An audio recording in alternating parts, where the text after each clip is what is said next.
Just a quick video on doing the AC compressor replacement on a Ford Explorer 5-liter V8. This is a 1998 model. I'm assuming all of the 5 liters will be the same, but don't know for sure. So to start with, take out your battery tray. I've got it sitting up above where it normally sits.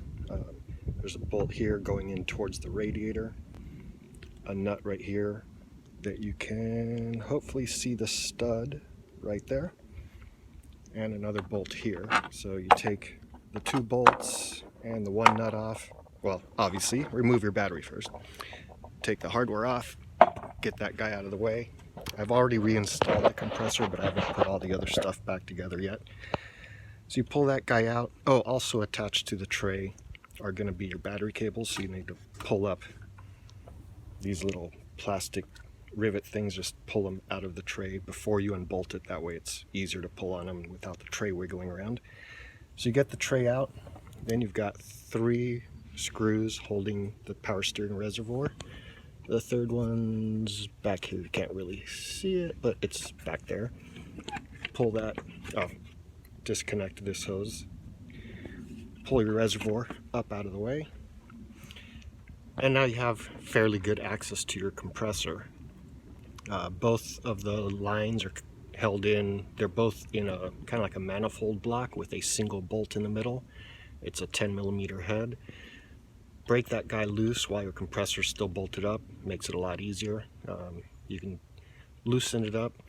I didn't realize when I first took this apart, that manifold is slotted on the bottom, so you don't actually have to take the bolt all the way out, which is a really nice thing because it's a pain in the butt. There's a heat shield attached to the compressor that wraps around behind there, so it's kind of hard access. So loosen it up enough that the lines will pop out and free up from the compressor.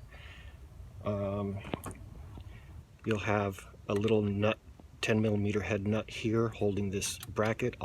It's just spark plug wires. You unbolt it, push it out of the way. And on the lower stud right there, you have another one of those little studs, and it holds the 2 steering hoses. So you take that 10mm nut off, both your hoses get out of the way, and at that point you take off the 3 13mm head bolts. I'm sorry, 4 13mm head bolts. The bottom 2, maybe they can come out, but they hit the plastic inner fender well, so there's no point in fighting with them. Just loosen them, pull them out with the compressor.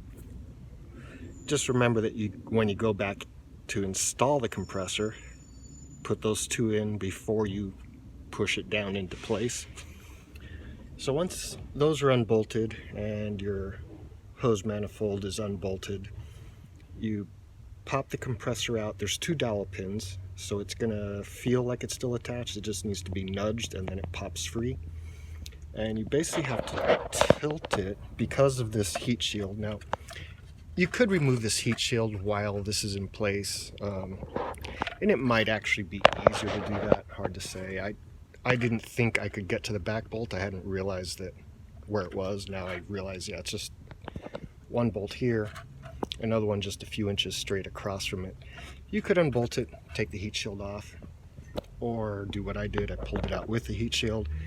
Basically have to rotate the front of the compressor upward, so that heat shield will go around the hose manifold, and then you can pull the compressor out. Putting it back, you have to do the same thing, kind of tip it in and roll it into place. Little bit of a hassle, so it might be worth taking the heat shield off, even though it's a little inconvenient to get to the bolts. That's pretty much it. Once you get your new compressor on, you reinstall these little brackets, throw the nuts on it, put your reservoir back on, fill it up. Pretty straightforward. It looked like it was going to be really horrible until I got the battery tray out and realized, oh no, there's good access. It's not bad. That's it. Hope it helps.